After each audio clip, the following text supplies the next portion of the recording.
اما یبلغن عندک الکبر احدہما او کلاہما، اگر ان میں سے کوئی ایک یا دونوں تمہارے پاس بڑھاپے کی عمر کو پہنچ ہی جائیں، اما یبلغن عندک تمہارے پاس پہنچ جائیں اگر ان میں سے احدہما ان میں سے کوئی ایک او کلاہما یا دونوں، تو اب دیکھیے احکام کیا ہیں بوڑھے والدین۔ فلا تقل لہما اف، نمبر ایک انہیں اف تک مت کہو۔ اف کیا ہے؟ بڑی چھوٹی سی شے، کوئی حقارت آمیز شے، ناخن جو تراش دیے جاتے ہیں ان کو بھی اف کہتے ہیں۔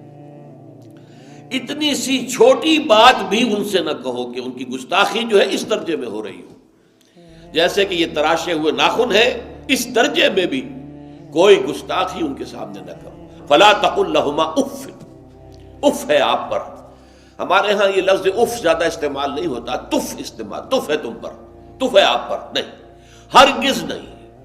اف لکما وما تعبدون، حضرت ابراہیم علیہ السلام نے فرمایا تھا، سورہ انبیاء میں ہے موجود یہ اف لکما۔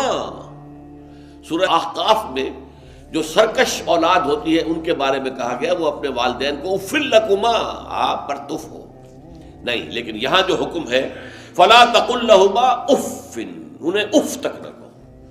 نمبر دو ولا تنہرہما، کبھی انہیں جھڑکنا مت۔ اما السائل فلا تنہر، سورۃ الضحیٰ جو ہے اس کی جو آخری آیت ہے، تو کسی کو جھڑک دینا، کسی سائل کو جھڑکنا نہیں ہے، اگر نہیں کوئی دے سکتے تو آپ شرافت کے ساتھ اس سے معذرت کر لیں، بس اللہ اللہ خیر صلی اللہ بھی معاف کیجئے، بس جھڑکو مت۔ ولا تنہرہما۔ نمبر تین وقل لہما قولا کریما، ان کے ساتھ گفتگو کرو بڑے ادب کے ساتھ، ان کا احترام ملحوظ رکھتے ہوئے بات کرو، لیکن یہ ہے کہ اس کے اندر احترام ملحوظ ہونا چاہیے، ادب ملحوظ رہنا چاہیے، ایسا نہ ہو کہ ان کے دل کو ٹھیس لگے۔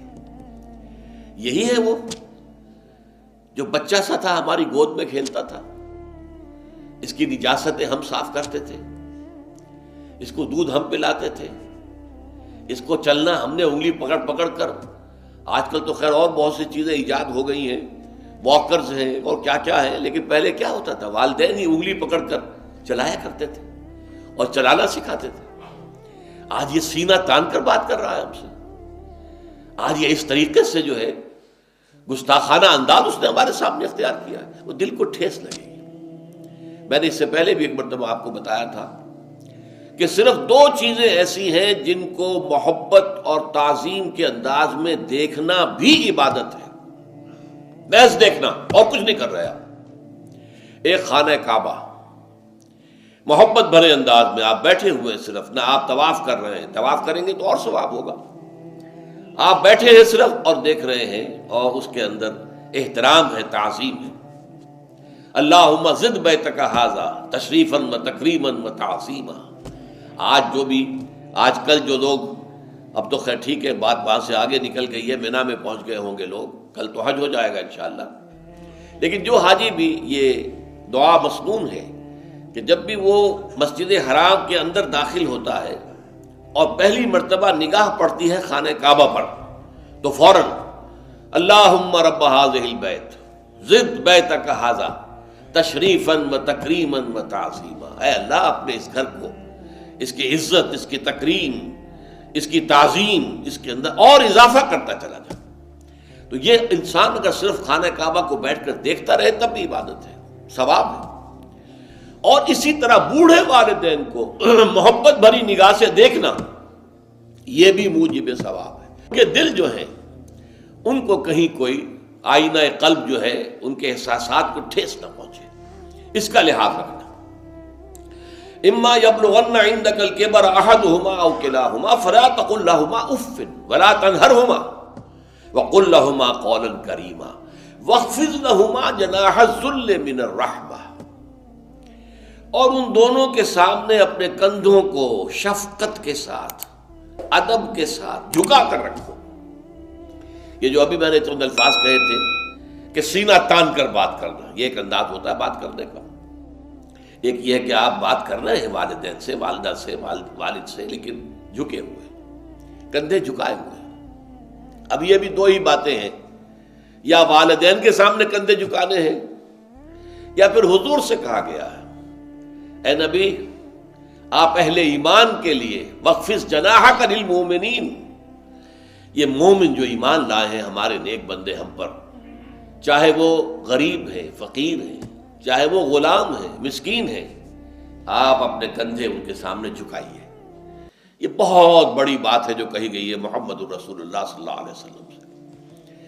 آپ ان کے سامنے وخفض جناحک للمؤمنین، اہل ایمان کے لیے اپنے کندھے جھکائیے، جھکا کر رکھیے، ان کا احترام کیجیے۔ حالانکہ اصل احترام تو حضور کا ہے، وہ تو جب ہم پڑھیں گے سورہ حجرات تو جا کے معلوم ہوگا کہ کس درجے احترام ملحوظ رہنا چاہیے حضور کا صلی اللہ علیہ وسلم۔ لیکن یہاں نوٹ کیجئے وَخْفِضْ لَهُمَا جَنَاحَ الذُّلِّ مِنَ الرَّحْمَةِ، اور اس سب کے بعد بھی وَقُلْ رَبِّ ارْحَمْهُمَا كَمَا رَبَّيَانِي صَغِيرًا، اور یہ دعا کرتے رہا کرو اے رب ہمارے ان دونوں پر، میرے والدین پر رحمت فرما، رحم کر، جیسے کہ انہوں نے مجھے پالا پوسا جبکہ میں چھوٹا سا تھا۔ اب دیکھیے یہاں لفظ کیا آیا، ربیانی، رب، اللہ تعالیٰ رب ہے حقیقی، وہ ہے اصل میں پالن ہار، ساری چیزیں اس کی پیدا کردہ ہے۔ ماں باپ کے دل میں بھی محبت اور شفقت تو اسی نے ڈالی ہے، ماں کی چھاتیوں میں دودھ تو اسی نے بنایا، پیدا کیا ہے، تو اصل رب تو وہ ہے۔ لیکن اس کی ربوبیت کا ظہور جو ہو رہا ہے عالم واقعہ میں، عالم مادی میں، وہ والدین کی ربوبیت ہے۔ والدین پال رہے ہیں، پوس رہے ہیں، اپنی راتوں کی نیندیں حرام کرتے ہیں، بچے کو تکلیف ہے تو والدین نہیں سو سکتے، کوئی اور معاملہ ہے تو اس ظاہر بات ہے کہ ان کا آرام چین بالکل حرام ہو جاتا۔ یہ ہے در حقیقت۔ اب ان کا بدلہ کیا چکا سکتا ہے آدمی؟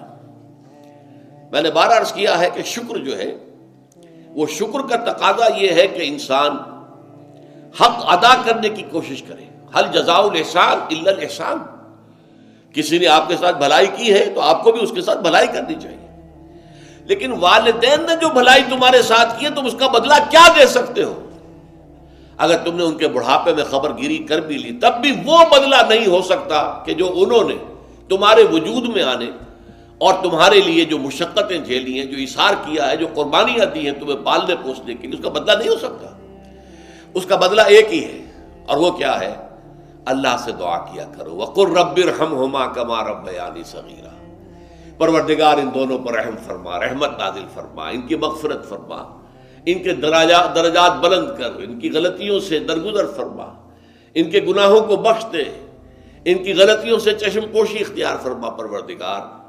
اور یہ در حقیقت میں تجھ سے درخواست کیوں کر رہا ہوں کہ مجھ پر ان کے احسان کا بہت بڑا بوجھ ہے، ان کے احسانات کا بدلہ میں نہیں چکا سکتا۔ وَقُلْ رَبِّ ارْحَمْهُمَا كَمَا رَبَّيَانِي صَغِيرًا، اور کہا کرو اے رب ہمارے، اے رب میرے ان والدین کے اوپر، بوڑھے والدین پر رحم فرما۔ اور ظاہر بات ہے کہ یہ سلسلہ جو ہے یہ صرف زندگی کا نہیں ہے، ان کے انتقال کے بعد بھی رب ارحمہما کما ربیانی صغیرا، رب اغفر لی ولوالدی وارحمہما کما ربیانی صغیرا، یہ آپ کی نمازوں کے ساتھ دعاؤں میں مستقل دعا ہو جانی چاہیے کہ اے پروردگار مجھے بھی بخشش فرما دے، مجھے بھی بخش دیجو، اور پھر میرے والدین کو بھی بخش دیجو، اور ان پر رحمت نازل کیجو جیسے کہ اس نے مجھے پالا پوسا تھا جبکہ میں چھوٹا سا تھا۔ وَقُلْ رَبِّ ارْحَمْهُمَا كَمَا رَبَّيَانِي صَغِيرًا۔ ابھی اس مضمون کا ایک اہم حصہ باقی ہے، اور وہ کیا ہے کہ والدین میں سے والدہ کا مقام جو ہے وہ 3 گنا زیادہ ہے۔ اس پر انشاءاللہ تعالی اب اگلی نشست میں گفتگو ہوگی۔ اقول قولی ھذا واستغفر اللہ لی ولکم ولسائر المسلمین والمسلمات۔